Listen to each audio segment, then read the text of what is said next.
Ang Ginoo maadayo.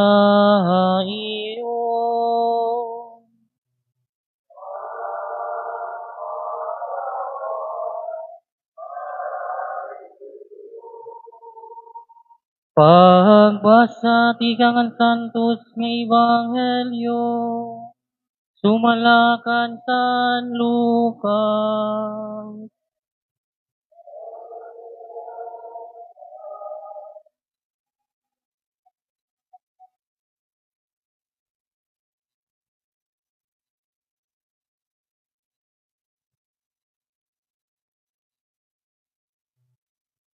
Nagdagmit ang mga magmarangno han karnero in pagkalakat nga hinagianira hira Maria o Jose nga ningkit anira an bata nga hinulid hapasungan.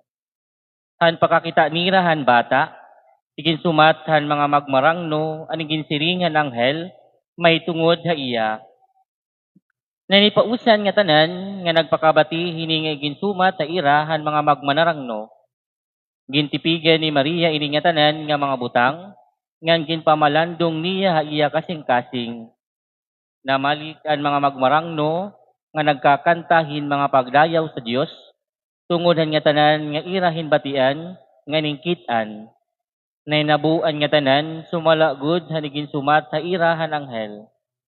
Pag-agi ni kawalo ka adlaw nga amo na ang pagtuman han seremonya sin pagturihan bata ginngaranan hiya nga Jesus hanyaran iginhatag han anghel hanuray pahiya igpapanampon.